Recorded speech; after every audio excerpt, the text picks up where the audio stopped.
Welcome to Building the Premier Accounting Firm. This podcast is dedicated to individuals, accounting professionals who are dedicated and committed themselves to starting and building the successful accounting, bookkeeping, and tax business that they've always wanted. This podcast actually is designed to help you have the premier accounting, bookkeeping, and tax business with the intent of giving you the confidence and competence to offer quality accounting services and get paid what you're worth.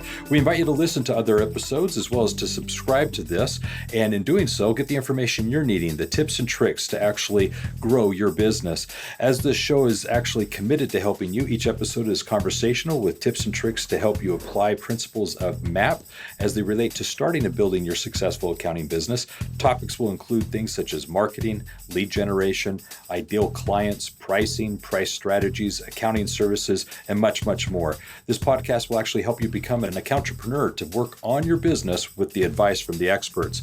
I'm Roger Knecht, president of Universal Accounting Center. I've been doing this now for more than 20 years, helping accounting professionals start and build their businesses with the intent of actually building companies that they can be proud of, but more importantly, helping their clients in such a way as to ensure that they're getting more than just the traditional accounting services, but also the consultative and advisory support that they need so that they can also work on their businesses and build the companies that they can be proud of.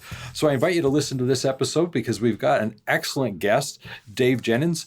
Dave happens to actually be from Australia, and he's been on an entrepreneurial journey that actually dates back to his early 20s when he sold Australia's most loved sporting ground, the Melbourne Cricket Ground. Since then, his business experience spans from franchising retail clothing stores to founding one of Australia's most trusted digital agencies, Melbourne's SEO Services.com.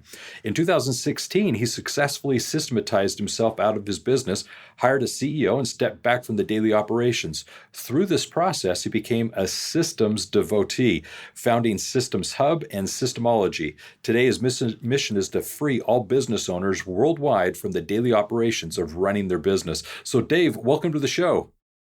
Thank you for the introduction. And yeah, I'm really excited for this call. I love speaking to people with financial backgrounds, accountants, bookkeepers, CPAs, CFOs. They always seem to resonate with this systems message. Well, that's probably the perfect place to start.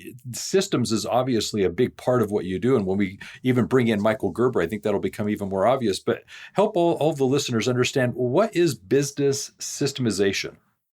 Business systemization for us, when I think about the dream of our business, we're here to free all business owners worldwide from the day-to-day operations of running their business. So the whole aim of the game is to get the business owner out of working in the business so they can work on the business, as Michael Gerber talked about many moons ago in his original book, The E-Myth. But a lot of business owners, they struggle to step out.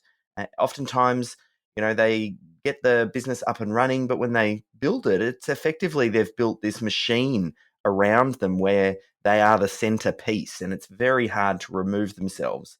And through the work that I've done, we all kind of intuitively know that systems and processes are the key to break out of that, yet so many people just struggle with it.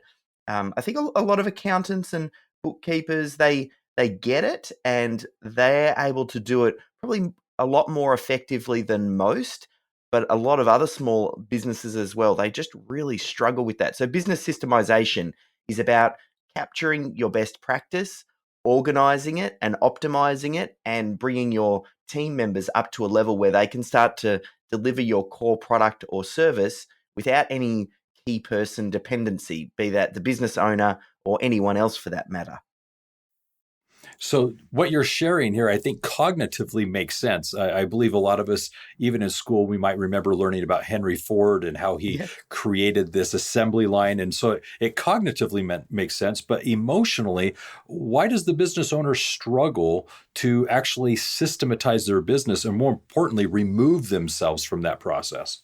One of the big reasons, and Michael Gerber spotted this, I think that's why his book was so popular, because it spoke to this message really clearly, this idea of the entrepreneurial myth. And it's that idea that because you feel you can do the technical work, you feel that you can run a business that delivers the technical work. So because you're a hairdresser, you might think, oh, I can run a hairdressing salon. But the skills required to cut hair and then also run the hairdressing business are very different. When you think about the business side of things, you have to think about sales and marketing and HR and the actual operations and the management side of things and the finance side of things. There are all of these additional pieces outside of just cutting the hair. Now, a lot of business owners, when they get started, they are the hairdresser. They're doing the cutting. So they think they can do it. And then they very quickly realize, well, hang on, I'm skilled up in this one area and then I'm not skilled up in this other area. And that's usually what ends up being the biggest trap, because they'll get a little bit of success. They'll get a few clients on board. They'll start doing their thing. But then they become the core piece in the delivery of the product or service. And then this is what ends up trapping them. And it's very hard to break as well. There are some other characteristics that make it incredibly difficult to break free. For example, oftentimes a lot of founders, the people who get things started, are big picture thinkers. They see a problem out there in the world. They decide they want to solve it. They start a business to solve that problem. And because they're big picture people, oftentimes they're not detail orientated people who kind of really can kind of get in there and take things through to completion. They don't really like systems and processes, and their brain isn't wired that way. Mm-hmm. And that's where they need to find, I suppose, the yin to their yang, where they realize, I'm a big picture person. I'm a Henry Ford, but I think Henry Ford's brother's name was Roy, I think it was. There was another, the name escapes me, but he was Henry Ford's right-hand man, and he was the operations guy, the details guy behind the scene. And that's a big reason why a lot of people struggle, because they are the big picture thinker. Now, it's a little bit different with people with finance backgrounds, and that's one of the reasons I love speaking to them, because finance people, they're not necessarily as creative. They're very detail orientated. So they already have this bent or attraction towards systems and processes anyway, but they're the exception rather than the rule when it comes to a lot of business owners, because most business owners are very creative and they don't like that detail. Yeah, so what you've brought up here, I think, are a number of important points. First of all, you brought up Michael Gerber. One of the things that he speaks of is the technician having an entrepreneurial seizure. It's them thinking that because they can do the work, that they can run the business. And it often starts where they are perhaps good at delivering the product or service, and they may be able to get some low-hanging fruit, which generates a little bit of income. They take that leap of faith and then all of a sudden realize there's a lot more to the business than just delivering the product or service. There's the marketing, the sales, the cash flow that needs to go on. The way I see it is a lot of accounting professionals, they relate in the sense that they may be phenomenal CPAs, enrolled agents. They may be great accountants, bookkeepers, tax preparers. They may really understand the law and the nuances of recording the transactions to the point of preparing financial reports. But what they fail to realize that unless they have a paying customer, it doesn't matter how good they are. And so all of a sudden, the whole essence of business comes into play. And how you described it, I think, being that the creative person, the visionary person, they can really come up with a lot of ideas, but the implementation of it, the systemization of it, is really where they're going to be able to make their money, because that's the turnkey process. And for a bookkeeper, accountant, tax preparer, they're able to systematize very well, but they lack the vision and the creativity sometimes. So I liked how you described that. So I'm going to back us up just a little bit here. And I know you've got a story to tell, and I'm going to ask about that in a moment. But some people may be either unaware of, or maybe, dare I say, too young to know who Michael Gerber is. Let's just start with Michael Gerber. You know him, so how would you best describe Michael? Because we're obviously referring to him numerous times throughout this discussion.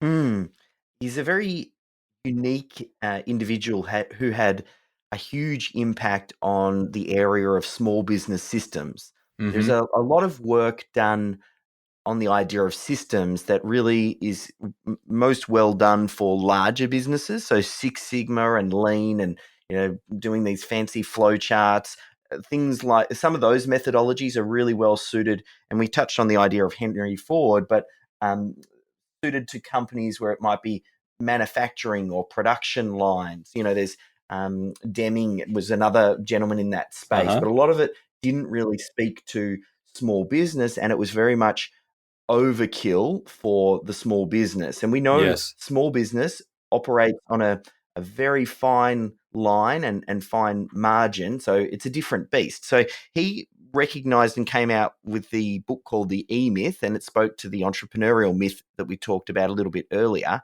Mm-hmm. and really kind of shone some light on that. So that was, yeah, his book had a huge impact on the space. I happened to come across him through I'd written a book, my previous book, my first book, Authority Content, I had written.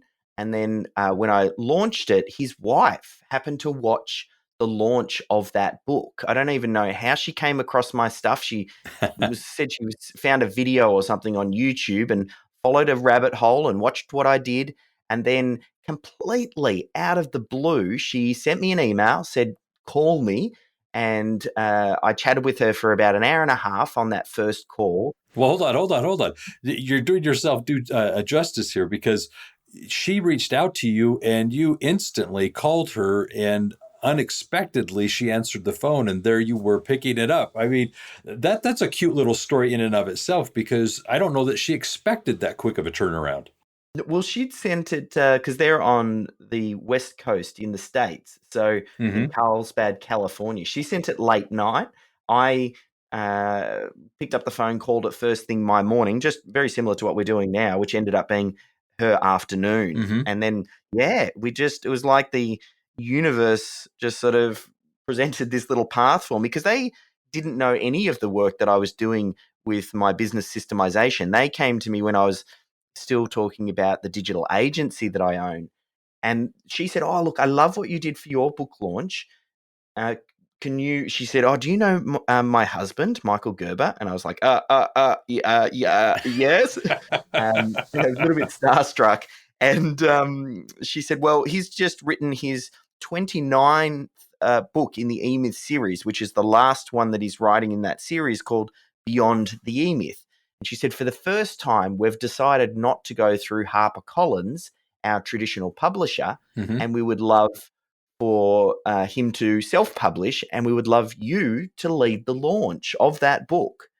So I basically worked on Michael's book launch, having not known them at all or had any connections, just completely contacted out of the blue. And then I worked on it full time. I'd systemized my business at that point in time. So I stepped out and I let my operations manager, Melissa, she took over the business. That was like a real key moment for me to kind of just completely let it go. And I worked on Michael's business for 3 months solidly and helped him launch that book to become an Amazon bestseller. But then we've kept in touch and worked on different projects together. And I've just finished my second book, which comes out in August, called SYSTEMology. It's the system for systemizing business. And Michael wrote the foreword.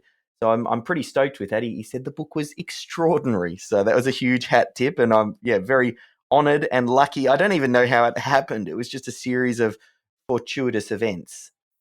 Well, that's a nice little endorsement to have the forward. So that's nice. Let me ask you this. I know that in that short period of time, you not only got to meet and speak with Michael and help him with the launch of the book, but you also facilitated a retreat. And I want to set the stage for this. Here's a retreat where someone is looking at not so much growing a business, building something new. He was looking at more of a legacy and really what that final capstone was going to be for the entire process. That's an interesting kind of retreat, because for those of us who have facilitated retreats, when the business owner comes in, there's this great vision of years or decades that may be down the line, and where beginning with the end in mind, you're looking at this. In his case, he was kind of looking at the end and trying to finalize what it looks like, I would assume. What could you tell us about that retreat and how you might feel it was unique? The whole journey felt like this magical carpet ride. At the end of the launch, I jumped on a plane, flew over to Carlsbad, California, and attended one of the last events that he ran, called the Dreaming Room.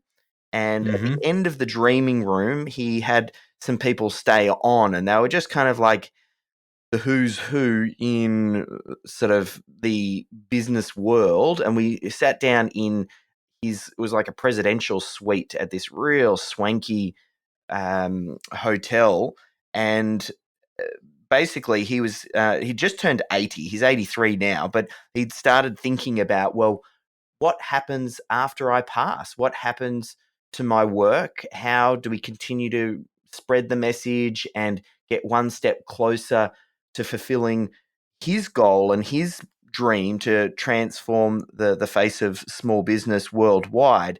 And we talked about, well, what needs to happen for that to happen? How do we continue to have his message carry on? And again, through a series of fortunate events, when it came time, it was only the day before they were hoping someone like Tony Robbins might actually come in and facilitate the room, but he couldn't make it. And then they said, do you want to facilitate it? And again, I was like, okay. And it was just, yeah, it was, I just feel really blessed and fortunate. And I've learned so many things by that journey and just my continued relationship with Michael. So, Dave, one of the things that I'd like to then share is he speaks about systems. You talk about systems. How do you create a system to grow a business? Yeah, I think that's where I feel the work that I'm doing takes off from where Michael left off. I think there is a lot of work out there that speaks to this idea that small business needs systems, and it builds a great case for it. That's effectively what I felt like the E-Myth did. It built a great case for why you need systems. And then there have been a lot of books that have followed. There's things like John Warrillo's Built to Sell and Vern Harnish's Scaling Up and Gino Wickman's Traction, all fantastic books, and you definitely want to read those. What they do as well, similarly, they talk about systems, but I never really felt like there was a blueprint or a plan for, well, how do I do it? Where is the system for systemizing small business specifically? And I thought, okay, well, if it's not there, that's maybe what my calling is here to do, to create that book. So I developed SYSTEMology. I have a software platform called SystemHUB, you mentioned right at the start, and it's a place for businesses to store their systems and processes. So I have worked with hundreds and hundreds of companies, and I watch which ones successfully make this work and which ones don't. And there are a few sort of characteristics, and I realized it doesn't really matter about the software. The business owner couldn't care less what software they were using. If they could make text files in a Dropbox folder work, then they would be happy with that. It's not the software. What they're looking for is, well, how do I get started? What is the system for it? What is the first few systems that I need to create? How do I remove myself from the process? How do I get the team to buy in? And because a lot of people say, yeah, but I have systems and processes, but my team don't follow them anyway. So what was the point? Or some people try and systemize like McDonald's, and they over engineer the process. And there's just so many different misconceptions. Even when I say the word systems for a lot of business owners, things pop into their head, and whether or not they're true or not, it's like they've made these assumptions and reached these conclusions without fully testing it. So what I'm here to do is to test those assumptions. You already intuitively know that systems are the way. They are the only way to build a business that isn't person dependent, particularly on the business owner. We already know that. They're important. They're just very rarely urgent, so no one ever gets around to doing it. So I want to bring it back to the forefront, make it more of an urgent scenario so people know they need to get this going, bust some of these myths, and then give them a plan on how to do it. Mm-hmm. So we've been using the word systems quite a bit. I'm curious, in your mind, other than just being synonyms, is there a difference between the word, let's say, process, procedure, system? What's the difference between each of those? Is there any? There is, and I think this speaks to one of the big problems in the industry for people is there's a lot of confusion around what means what when people talk about, even down to things like how to document and, yes, a process versus a procedure. and you've got detailed work instructions, and then you've got SOPs and standard operating procedures. There's just so many different names that it leads to a level of confusion. So I always talk in terms of systems. And what a system is a linear series of steps that produces a consistent outcome. Now, this works at the most micro level, like a detailed how-to instruction, like, hey, here's how to issue an invoice out of MYOB, all the way up to, that's the micro level. And you might create a system as detailed as log into MYOB, click this button, type in the client's details, enter the amount. Like, that's very detailed, but you can take the idea of a system and that definition I got up to a very high level, like an overview type system, where you might explain at a top level how a project works with a client when you get an inquiry, and how you make the sale or set up the client in your project management platform, and then begin the extraction of the data. Like, you can high level create systems that give a good overview of a process, and then if you need to put more detail on certain steps, you can, and they might become subsystems. So I try and shift away from some of that terminology, because I believe that's one of the biggest issues in the space is there's quite a lot of confusion. So I'm really, for small business, you need to think about what is the minimum viable product to make this work. What is the minimum number of systems, the minimum number of confusion? You want to make sure that the tools are as simple as possible. And yeah, we can speak to some of, how an accountant might do that as well. I've had some good experience with working with a few clients, but there's a lot of, things that you want to do to simplify. And I feel like, my main tagline I often say is complexity is the enemy of systemization. Wow. Complexity. That is a good enemy to it. So here's the question for you. You brought up linear earlier as you were describing all that. And I know in the past you've said 0 to hero in a short time is referring to life as being non-linear. Elaborate on that for us. Yeah, so the idea of life being non-linear, and I think, it's great that we talked about in the Michael Gerber story, because that is a perfect example of a non-linear event where, you'll read a book and you'll read a biography on someone on how they became successful, and you think, oh, if I just follow the steps that they followed, then I can be assured the same level of success. I just read a biography on Elon Musk, and he did this, and this, and this. And if I did that, I would have success. But life is actually not linear. There are a series of events that will just happen. Opportunities will come knocking. And the real key for when these non-linear events, when they happen, is to be in a position to take advantage of them.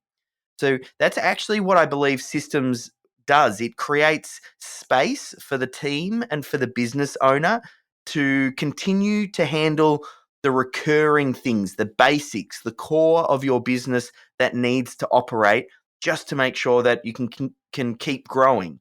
Now, once you've got that handled, then it's almost like you can rise above the noise and you start to spot the opportunities. As the business owner now, you can see those opportunities, and sometimes you might not even see them because you can't see the forest for the trees. You're working in the business and you can't see it. But when you step out, you realize there are actually more opportunities than you initially realized. It was just that you weren't able to see them.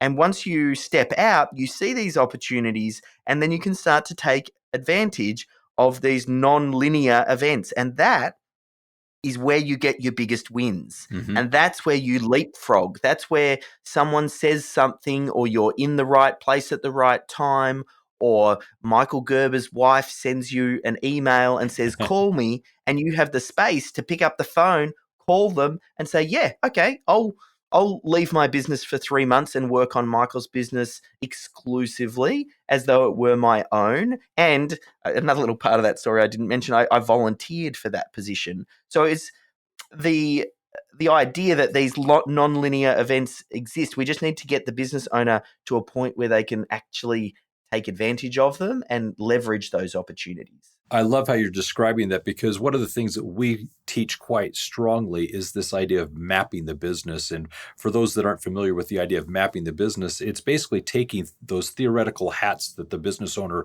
wears on top of their head, that visualization of all these responsibilities. And we're going to take those and organize them into marketing and sales, accounting, and production, which is the delivery.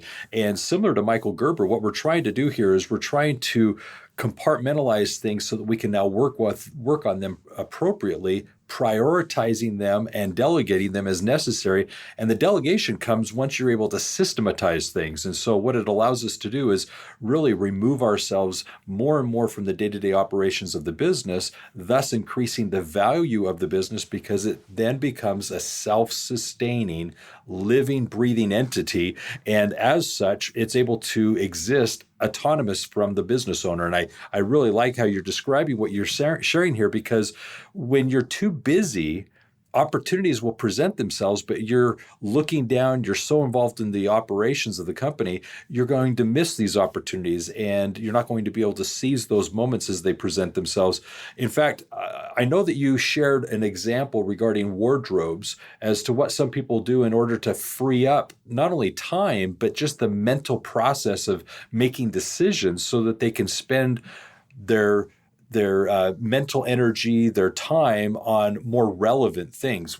Do you recall what I'm referring to? Yes, yes, yes. I love talking to people who have a financial background, because you already get this. Like even the comments in between, sort of the little pieces where I'm talking and you'll drive the conversation. It's you understand this at such a deep level, which makes me think that your audience will understand this as well. So I feel like we are preaching to the converted, but hopefully there's something in here, one or two things that either might reignite the passion for the business owner around systemization, or get them to think a little bit differently. So the idea of this wardrobe scenario was just thinking about little micro systems that people can install, that when compounded over time and you layer the positive effects of those systems on top of each other, can end up saving you huge amounts of time over a lifetime. I one of those examples, I try and think of some general life examples outside of business, so people can apply it and make sure it's really accessible. The wardrobe one, and we've all heard it. It's people like Steve Jobs and Zuckerberg and Einstein, some really creative thinkers. They have Many of them have cited this simple system that they do of wearing the same clothes every single day, almost like a uniform. And they do it. It's like a system for clothes selection that removes any requirement of thought, which then opens their mind and gives them more space uh, for decision making power and thinking, which they can apply elsewhere. So the idea of having a simple system there for clothes selection just gives you that extra little space. And imagine just that extra little space every single day. Then that adds up over a week, a month, a year, a lifetime. And then that's just one example. I bet these creative thinkers probably have hundreds of things like that. I have another one I used as an example in a TEDx talk that I gave. And the idea was a system for when you go on holidays. The way that most people pack for a holiday is they just go, oh, what else do I need? Oh, I need my toothbrush. I need my shorts. Oh, I need thongs. I need, a water bottle, whatever it is. And they just try and keep asking themselves, what else do I need? What else do I need? What else do I need?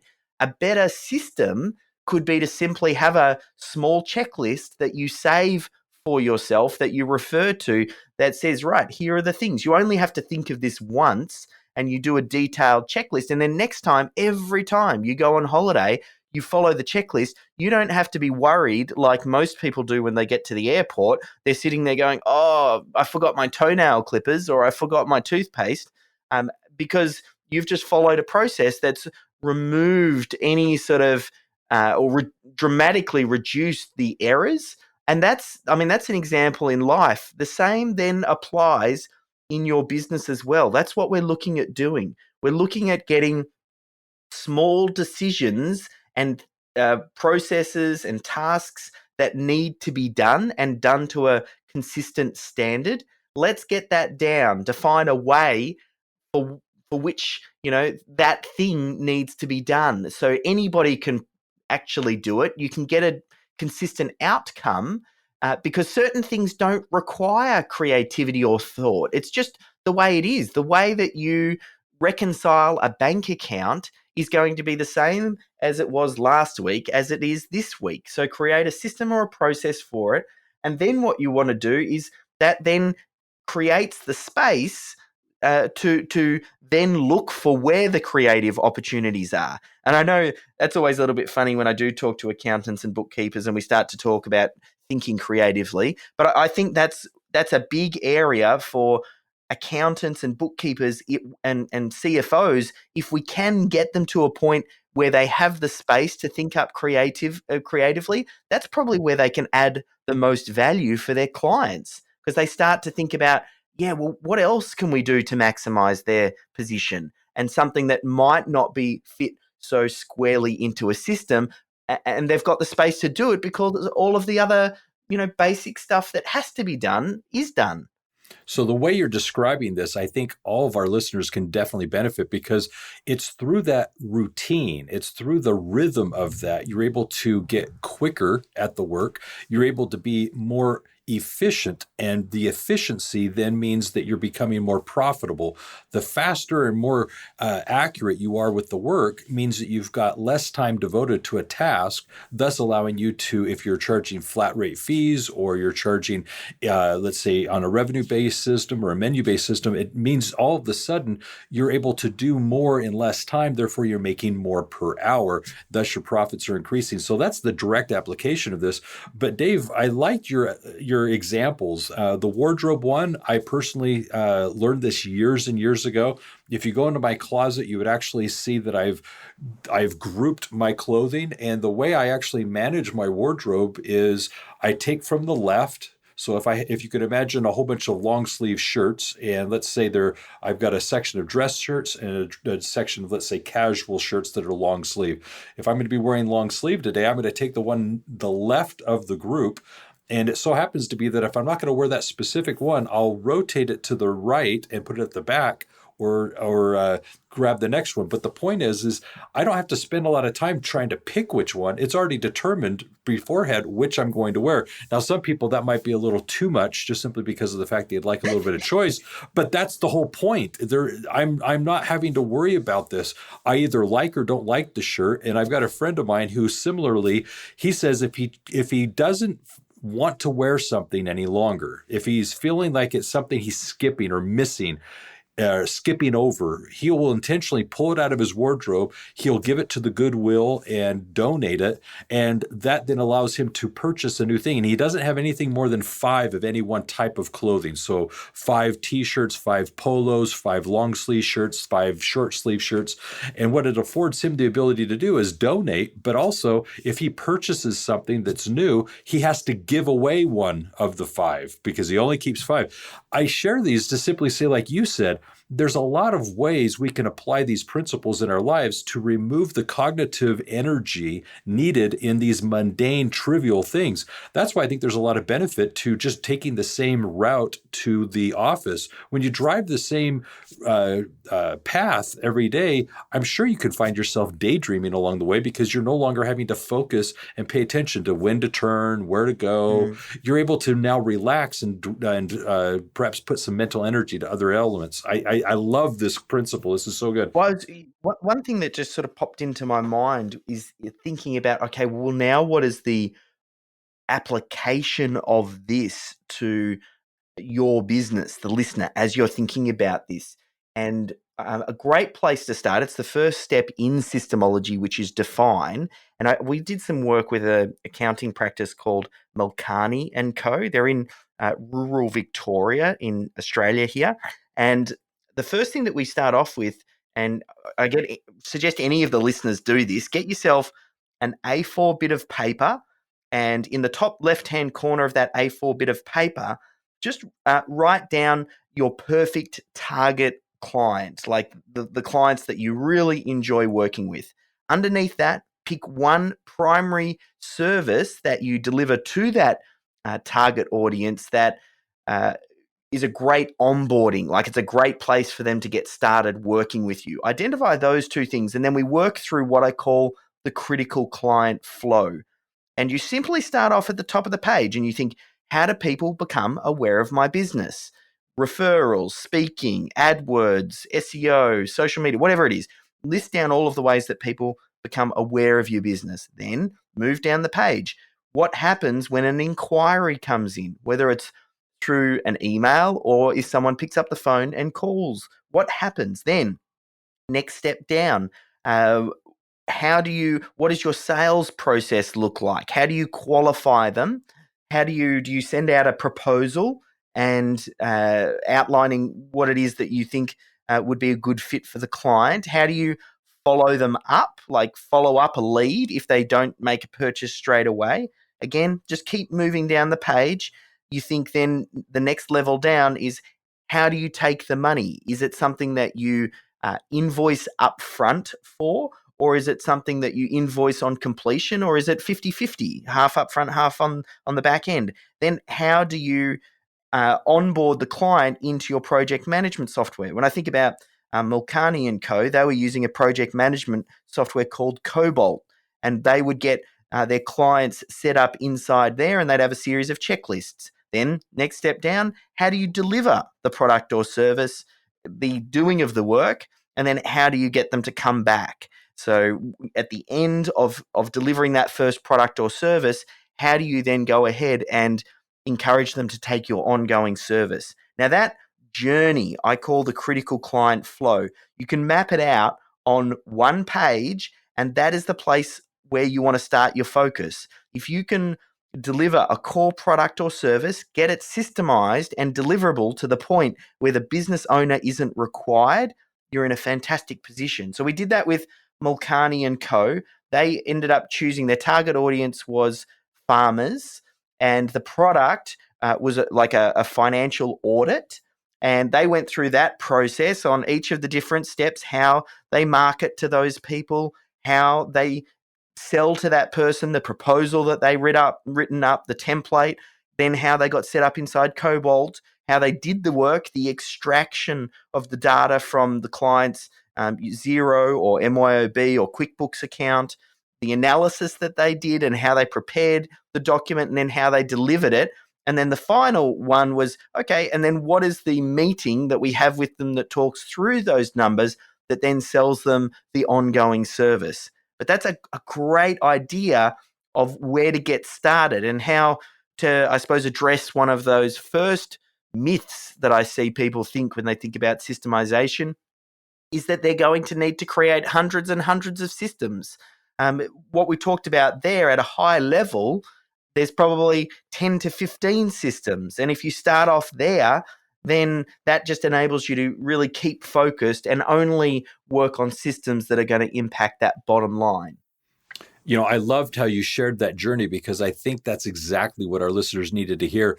The thing I would compliment with that whole point is it's good to do the exercise through two different points of view. One is going through that exercise as your business. What are the steps or stages that you need to experience internally that you're going to actually do along the way? And conversely, on the other side, what is the business owner, the potential client and soon to be client experiencing from their point of view? And you're going to see that there are certain steps that converge, and you're going to see that there are certain things that need to happen internally before the next step of the potential client, or conversely, there's a few things they need to experience before you can go to your next step.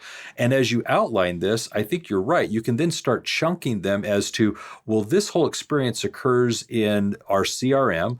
This whole experience occurs in our project management system like Cobalt. All of these things you start to then collectively say, here are the technologies we're using to manage these processes. I loved how you illustrated that, because I think that paper exercise is exactly what these people needed to hear.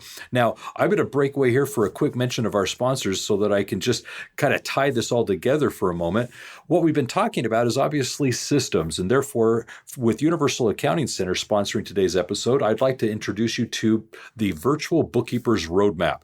This happens to be the systems that you would use to efficiently run your accounting, bookkeeping, tax, and CPA firm. It's literally the how-to approach to project management, from onboarding clients, workflow, and working with the client themselves. This is meant to help you understand what technologies are most effective and efficient for you to be implementing within your business. So I invite you to learn more about the Virtual Bookkeepers Roadmap with Universal Accounting Center and see what you can do to now more efficiently work in your business and therefore become more profitable. The other thing I'd like to share is Dave's doing a great job of sharing with us a few chapters from his book. Now, this is an offer that I'd encourage you to take advantage of. You just need to go to the episode description of this podcast episode to get the information about the Virtual Bookkeepers Roadmap, as well as SYSTEMology. SYSTEMology is a book where if you go to the link in the description of today's podcast, you'll be able to get a few free chapters and see what it is that Dave is doing to help us all systematize the work that we do on a day-to-day basis as business owners.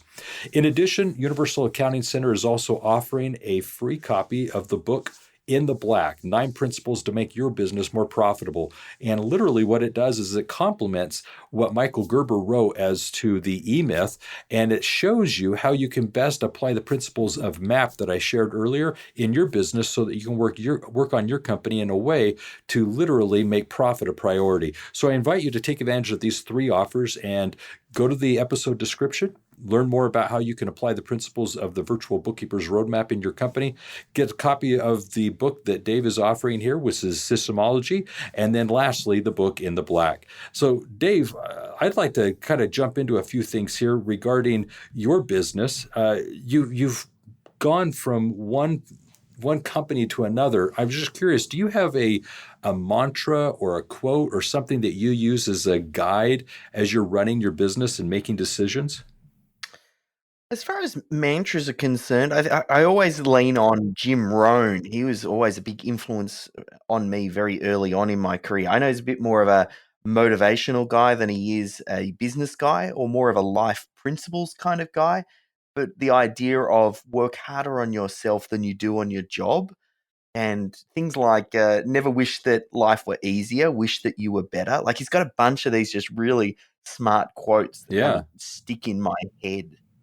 So with that, and I think in line with what we're discussing, how does mastering systems actually help us in our personal lives?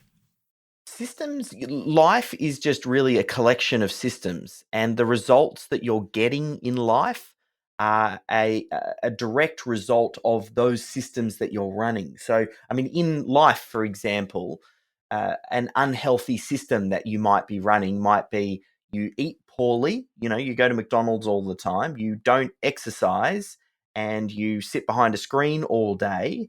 That is an unhealthy system that produces an unhealthy result that you might not be happy about.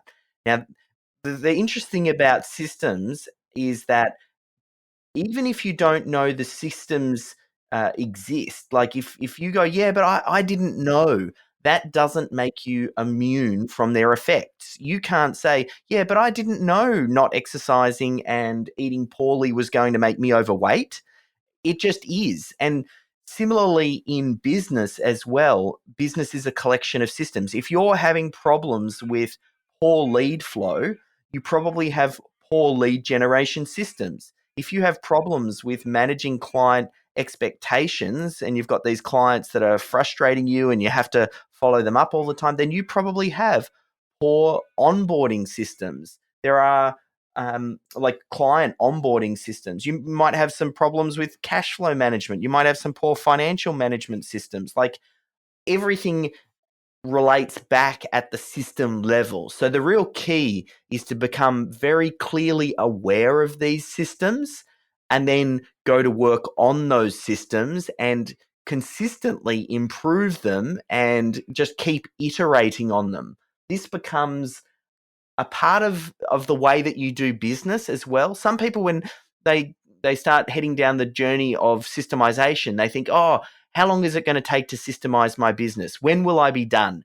Is this a 6-month process? Once I'm completed and I've documented everything, I don't need to do it again. And that's not the best way to look at it. This is, you want to apply the Kaizen principle, that idea of constant and never-ending improvement, and understand that this is actually a philosophy. This is a change in your business culture. This is a way of doing things. You want to reach a point where your staff say, this is how we do things here. And once you reach that point, that's when you really start to change the game. So I very much see it all interconnected, both in life and in business. So you've definitely tied the two together. So what I'm going to do is, for the listeners, just kind of help outline what you were just talking about, because it's the business improvement process that you were describing. And it was basically, you innovate, you come up with an idea, you quantify what's going to happen, you orchestrate, you test it, you document what's going on, and then from that you systematize it. And with the systemization, you're duplicating now what it was that you were able to test and refine. So you go through that process and that iteration again and again and again, and things improve and get better. And that's where you see we do things on paper, we try things, test things, and then we systematize it maybe in a software application and so forth. So I like how you then applied this to life. What we do in business is very applicable to life, and vice versa. So my next question for you is kind of an interesting question. There's what I understand 7 myths of business owners related to business processes and why people fail at systemization. Can you share some of those 7 things? Yes. So when I say the word business systems to business owners, I suppose the first thing to wonder is, what comes up? What comes to mind? Like, I'd love the listener to think about that right now when I say business systems. And what I find is a lot of the common responses are things like, I'm going to need to create hundreds of systems to systemize my business, which we kind of busted that myth a little bit earlier. Yes. Around using the critical client flow. But then there are other ones like, the business owner needs to be the one that creates all of the systems. That's another common one.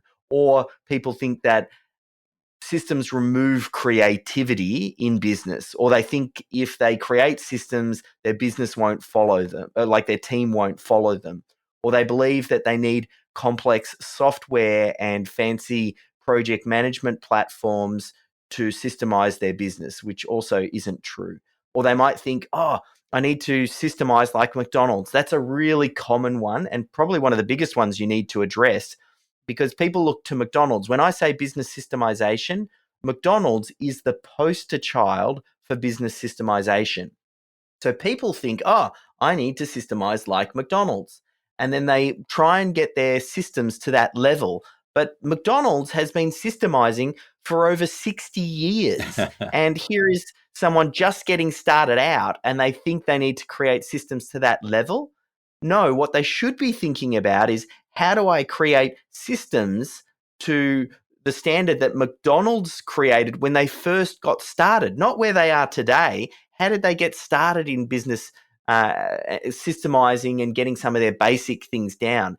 So you need to think about where you are. You need to think about creating just the minimum viable set of systems, and then you need to introduce this culture of iteration and improving. So there's a lot of those myths that we just want to bust. And as you go through the systemology process, you start to test these assumptions and you go, how did I come to that conclusion? But like another one, the business owner oftentimes feels like they need to be the ones to create the systems. But as we talked about right at the start, they're big picture thinking people. So oftentimes they are the worst people in business to be creating systems. They want to be empowering their staff or finding what we call a systems champion in their organization who really drives it forward and captures best practice and removes the business owner out of the equation. Business owners are busy. So if you gave them the prospect of, okay, not only are you busy now, I want to also lump all of this extra workload on your shoulders to document what you're doing. they're never going to find time to do it, and that's why they never get it done. So it's taking people through this process. That's how I engineered this systemology process. That's the 7 steps that we go through in the book are to define your systems, assign the systems creation to the people who have the knowledge. You want to then extract that knowledge from those team members. Then we need to organize the knowledge. We then need to integrate it. We need to get the team to follow it. We then need to think about what are some of the other systems required to scale your business outside of the critical client flow. And then finally, the last stage in systemology is to optimize, which is a little bit counterintuitive, but we leave the optimization right until the last step because optimizing oftentimes is what trips people up. And that's the 7 stages of systemology that I go through in my book. I love it. What you just shared there, I think everyone can relate to. One of the things that I can add to that is the fact that when working with business owners, there is this philosophy, this thought that they have to do everything themselves. And so once you can help them first prioritize, let's just organize everything that needs to be done and prioritize it, and then give the permission to delegate. And I love how you explained it doesn't have to be them that systematizes everything. Oftentimes it's best to have the more common doer person systematize it because they may have better insights on how to do it better or best. And then the last point that you shared of how do you take what you have and make it better, that's what we're trying to do here is literally just look at, okay, how do we optimize this and now do it better? And that's that refining cycle to now revisit this and see if there's maybe a technology out there or a process that we can implement to incorporate into this entire system. So well said. So I'm going to wrap this up and share a final thought. And then Dave, I'm going to come back to you to see if you have any final thoughts as well. But just to kind of recap what we're experiencing here, I think Dave has done a wonderful job of helping us understand that systems are there for the business owner, for us to implement in our business to really provide some type of routine to the work so that we're able to be not only more efficient, but also to free up some of the cognitive energy that we're putting into the business to then also find and address opportunities as they present themselves. If we get too caught up in the day-to-day operations and transactions, we may miss some of these things that present themselves that then could pass us by because we were just too caught up in the moment. And so these systems are truly meant to help us professionally and personally. The other thing I would add to this is the fact that with regards to opportunity, we need to be open to change ourselves and realize that even as business owners, there might be a better way to do it than what we're even imagining. So it's not that we have to be burdened with we have all the answers. We should be asking, however, all of the right questions. So that's kind of a brief recap or summary of what I felt we've discussed. I'd like to also just make mention of our sponsors. We've got here Dave sharing access to his book. So you want to make sure you go to the episode description to get your copy of these chapters that he's providing so that you can be introduced to a little bit of what he's describing as how best to systemize what you're doing through systemology. And then the other two opportunities were to get a copy of the book In the Black, 9 Principles to Make Your Business Profitable, to apply the principles of MAP and a lot of what both Dave and Michael Gerber were expressing, which is the importance of having systems. And then lastly, it's the idea of becoming or applying the principles of the virtual bookkeeper's roadmap. These tried and proven workflow procedures, these practice management techniques that you can do to, in your business, be more efficient, onboarding, taking care of, and working with your clients, all with the purpose of using technology and proven strategies, systems, to literally make your business more profitable. So I invite you to go to the episode description and get that information. So Dave, do you have any final thoughts that you'd like to wrap this up with? The main thing is just to realize that you can do this when it comes to systemizing. You can build a profitable business that works without you. Many people have done it before you. We have a proven method and a way for doing it. And you really owe it not only to yourself, but also to your team. You want to be the best example. I think accountants and bookkeepers, CPAs, you play such an incredibly important role for other business owners. They look to you and trust you and your recommendation and your advice. So you need to be the best example of a systems run business. Get it working for yourself first, get the result, and then go out and share these ideas with your clients as well, because they're crying out for this stuff. You're in got a finance background, so you already lean towards this and have an attraction to systems and processes. But a lot of the small businesses that you work with, that just struggle with this stuff more than most. So you want to get get this material into their hands, because you know what a huge positive effect it can have on them. And then, definitely just head to systemology.com/book. There's lots of free info there. I'll do my best to just point you in the right direction. So that's systemology.com/book. Excellent. As you were speaking there, I just remembered earlier in our discussion, you brought up John Warrilow and the book Built to Sell. Within the episode description, I'm going to also put a link to go do a business score and get your value builder score. This would be an excellent addition to this discussion, only because as you're running your business, it would be helpful to get your business score and, in essence, do kind of a SWOT analysis of your company and see where are your strengths and where are your areas of opportunity to improve what you're currently doing today within your own company. This is a perfect opportunity for you to work on your business as a business owner. So I'll go ahead and include those things there for you to take advantage of as well. So this has been a wonderful discussion. Dave, I appreciate your time. And I do want to just point out to everyone else that in addition to this episode, there are many other episodes that are committed or designed to help you build the premier accounting firm in your area. We're committed to providing this type of information to assist you as you're building the premier accounting firm. And with that in mind, I invite you to subscribe as well to the podcast and get notified as to when these additional episodes are released. I do also want to mention that if you would like more information about these principles and other things that you can be doing to run your business more efficiently with the proper resources, training, certifications, coaching, and mentoring, reach out to Universal Accounting. You can go to universalaccountingschool.com, as well as give us a phone call at 801-265-3777. Dave, I appreciate you being on the show. So just always remember this, everyone. If it's about accounting, it is universal. Take care.